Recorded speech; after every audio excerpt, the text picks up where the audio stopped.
महाराष्ट्रातल्या सगळ्या शेतकऱ्यांसाठी अत्यंत महत्त्वाची बातमी आहे।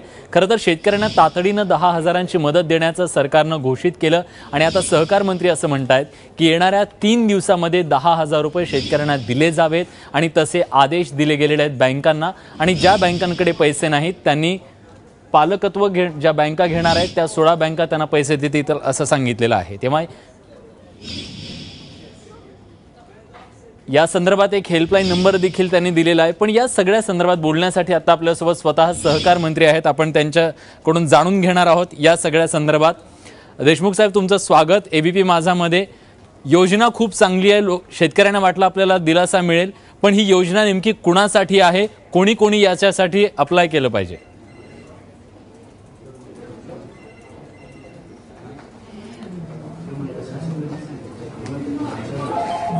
जून 2016 पर्यंत जे थकीत कर्जदार आहेत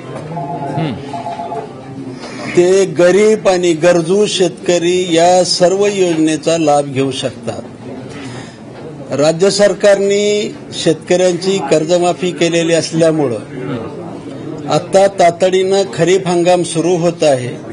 खरीप हंगामाला बियाणं, औषधं, खते आणि मशागत करण्यासाठी पैशाची गरज आहे आणि म्हणून राज्य सरकारने तात्काळ निर्णय घेतलेला आहे। थक हमी वरती म्हणजे 10,000 रुपये या थकीत कर्जदाराला 30 जून 2016 पर्यंत जे थकीत कर्जदार आहेत त्यांना तात्काळ 10,000 रुपये शासनाने थक हमी दिलेली आहे। आणि यासाठी आपण गावागावामध्ये जाऊन सुलभ पीक कर्ज मेळावे सुद्धा राज्य सरकारच्या मार्फत कृषी विभाग असेल, महसूल विभाग असेल, सहकार विभाग असेल किंबहुना त्या ठिकाणच्या जिल्हा मध्यवर्ती बँका तसंच त्याचबरोबर तलाठी, ग्रामसेवक या सर्वांच्या संयुक्त विद्यमाने हे मेळावे घेण्याचा प्रयत्न करतोय।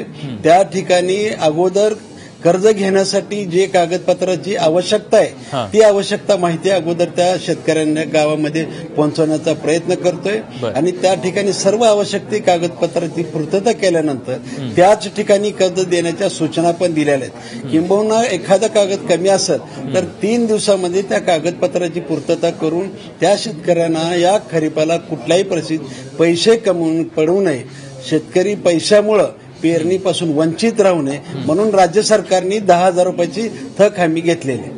देशमुख साहेब, प्रश्न असा आहे की 16 अशा बँका आहेत ज्याच्यामध्ये नागपूरची सुद्धा बँक आणि तुमच्या सोलापूरची बँक देखील आहे। ह्या बँका असं म्हणतात की आमच्याकडे पैसे नाही आहेत त्यामुळे आम्ही ते देऊ शकत नाही, ते असमर्थ आहेत असं म्हणतात। त्यांनी नेमकं काय करावं त्या जिल्ह्यातल्या शेतकऱ्यांनी?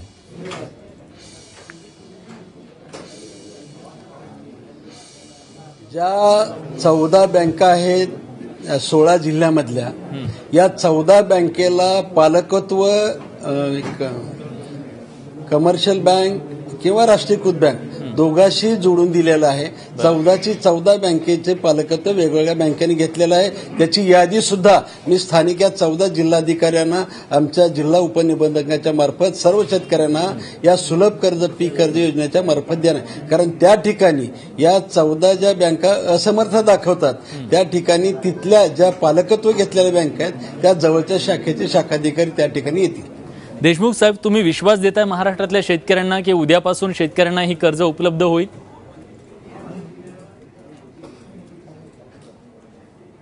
होय। शेतकऱ्यांनी नेमकं काय करायला हवं? अडचण आली तर मी हेल्पलाईन सुरू केलेली आहे। जर शेतकऱ्यांनी एकच काम करावं की आता आपल्याला जवळच्या बँकेमध्ये जावं, एकतरी सहाय्यक निबंधक असेल, जिल्हा उपनिबंधक असतील किंवा आपले जिल्हाधिकारी असतील, या सर्वांच्या मार्फत जाऊन कुठंच नाही मिळालं राष्ट्रीयकृत बँक जवळची आहे त्या बँकेला सुद्धा हे परिपत्रक चालतंय। कारण ज्या ज्या थकीत कर्जदाराला बँका 10,000 रुपये देणार आहेत त्याची थक आम्ही शासनाने घेतलेली आहे। त्याच्यामुळे मला असं वाटतं की शेतकऱ्यांनी चिंता करू नये, नजीकच्या बँकेमध्ये जावं। देशमुख सर अजून एक प्रश्न आहे। ज्या शेतकऱ्यांचं खातं नाहीये राष्ट्रीयकृत बँकेमध्ये, ज्यांचं फक्त जिल्हा बँकेमध्ये खातं आहे आणि आता तुम्ही म्हणालात की पालकत्व घेतल्यानंतर राष्ट्रीयकृत बँकेमधून कर्ज मिळेल, तर ज्यांचं खातं नाहीये शेतकऱ्यांचं त्यांनी काय करायचं? मग त्यांना जुन्याच खात्यावरती कर्ज कसं उपलब्ध होणार? मला असं वाटतंय की ह्या नवीन खातं काढायला काही अडचण नाही. जनधन योजनेसारख्या शून्य खात्यावरती सुद्धा 0 पैशावरती खातं उघडता येतं. खातं उघडणं हा काही महत्वाचा मुद्दा नाही. कुणालाही कुठेही कर्ज मिळू शकते त्या एरियातल्या बँकेमध्ये. पण राष्ट्रीयकृत बँकांमध्ये जर खातं उघडायचं असेल तर त्याच्यासाठी 10,000 हजार रुपये लागतात डिपॉझिट. बिलकुल नाही. देशाच्या पंतप्रधानांनी जनधन योजनेच्या माध्यमातून पैसे नसणार 0 पैशावरती खातं उघडायची सूचना दिलेल्या आहेत. त्याच्यामुळे शेतकऱ्याला 10,000 रुपये भरून खातं उघडायची गरज नाही. पण प्रश्न असाही आहे की ज्या बँका पैसे असूनही शेतकऱ्यांना पैसे देणार नाहीत, त्यांची अडवणूक करतील, त्यांच्यावर तुम्ही नेमकं काय करणार आहात?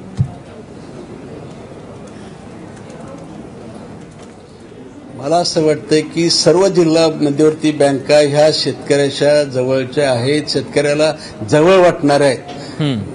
या सर्व बँका शेतकऱ्याला मदत करतील अशी अपेक्षाच करतोय. परंतु जर एखादी बँक जाणून बुजून जर एखाद्या शेतकऱ्याला कर्ज देत पैसे असून शेतकऱ्यांना कर्ज देत नसेल तर त्याच्यावरती कायद्याप्रमाणे कठोर कारवाई केली जाईल.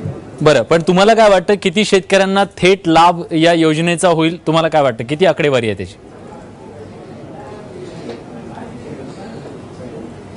राज्यामध्ये जवळपास 1,31,00,000 शेतकरी आहेत.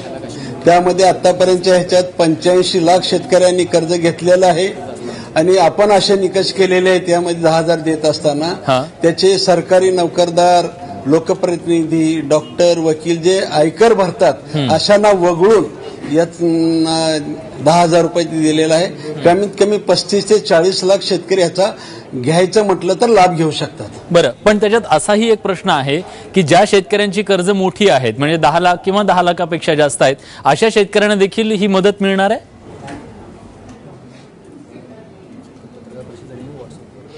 आजच्या घडीला थकीत कर्जदाराला मिळणारच आहे. तुमची ही पत्रकार परिषद आता झाल्यानंतर अशा व्हॉट्सअपवर बातम्या येत आहेत की ज्यांनी वीज बिल थकवलेलं आहे अशांना मिळणार नाहीये. नेमके निकष काय काय एकदा सांगून टाका.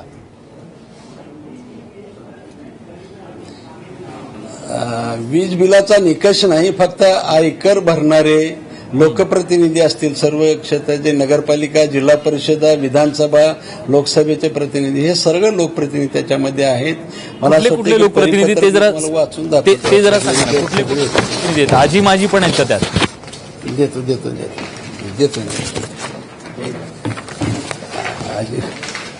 जरा इन्कम टॅक्स भरणारे आहेत ते तर नाही.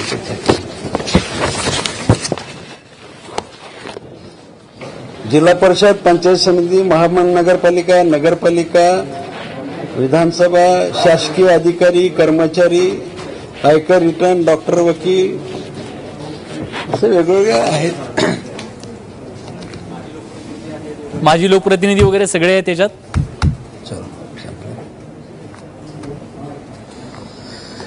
ज्यांना गरीब आणि गरजू शेतकरी आहेत त्यांना 100% मिळणार आहे. आणखीन एक सगळ्यांनाच प्रश्न पडलेला आहे की एका कुटुंबात समजा एखादा सरकारी नोकरदार आहे आणि त्याच कुटुंबातले इतर शेतकरी आहेत, तर सरकारी नोकर आहे त्या कुटुंबात म्हणून त्यांना त्या शेतकरी असलेल्या भावांना कर्ज मिळू शकेल किंवा नाही?